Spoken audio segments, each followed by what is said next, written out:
আসসালামু আলাইকুম রহমতুল্লাহ।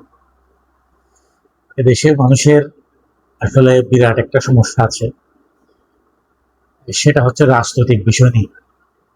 মনে করেন আমি আমার একটা বর্তমান সময়ের রাজনৈতিক বিষয় নিয়ে আমার একটা মতামত আমি জানাতে চাই। হ্যাঁ, এটা দেখা যাচ্ছে কি কোনো একটা পার্টির তখনই সাথে সাথে আমাকে কি কোনো একটা পার্টির পক্ষে ট্যাগ লাগাই দিবে। হ্যাঁ, এই জিনিসটা কিন্তু খুব খারাপ।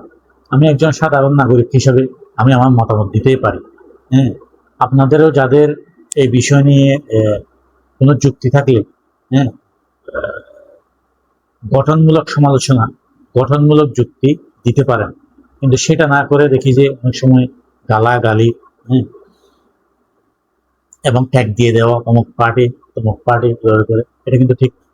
এরকম একটা যদিও গালি শুনলেও এরকম একটা আমার অ্যানালাইসিস আমি বন্ধু বান্ধবদের আড্ডায় সবসময় করি।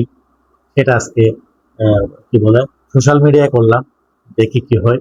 সেটা হচ্ছে আমার বন্ধু বান্ধবরা অনেকেই যারা পলিটিক্স করে তারা বলতেছে আওয়ামী লীগ এসে গেছে, অলরেডি আওয়ামী লীগ এসে যাবে, আগামীবার ক্ষমতায় এসে যাবে, 6 মাস পরে এসে যাবে, 1 বছর পরে এসে যাবে। তাদের জন্য আমার কথা হচ্ছে যে কি মিনিমাম 15 বছর 15 বছর পর্যন্ত আওয়ামী লীগ ক্ষমতায় আসার কোনো সম্ভাবনাই নেই। এটা হচ্ছে আমার অ্যানালাইসিস। ঠিক আছে, হয়তো আগামী 5 বছরের আগে আগামী নেক্সট যেটা ইলেকশন আছে সেটাতে যদি নির্বাচন করার গ্রহণযোগ্যতাও পায় কোনো কারণ, তখন দেখা যাচ্ছে যদি বিশাল একটা অংশ আওয়ামী লীগ সাপোর্টার, তখন দেখা যাচ্ছে যে কি ওদের সাপোর্ট চলে আসতেছে। তখন কি হবে জানেন? তখন এই যে এখন যে বিএনপি জামাত এরা ঝগড়া করতেছে না, এনসিপি, ওরা তখন দেখবেন এক হয়ে যাবে, আওয়ামী লীগের বিরুদ্ধে এক হয়ে নির্বাচন করবে। ওরা যদি এক হয়ে নির্বাচন করে তার মানে নেক্সট ইলেকশনে আওয়ামী লীগ যদি এসেও থাকে তাহলে কোনোদিনও ক্ষমতায় যেতে পারবে না। তাহলে এর পরের ইলেকশনে তখন চিন্তা করা যায় কি হবে না হবে।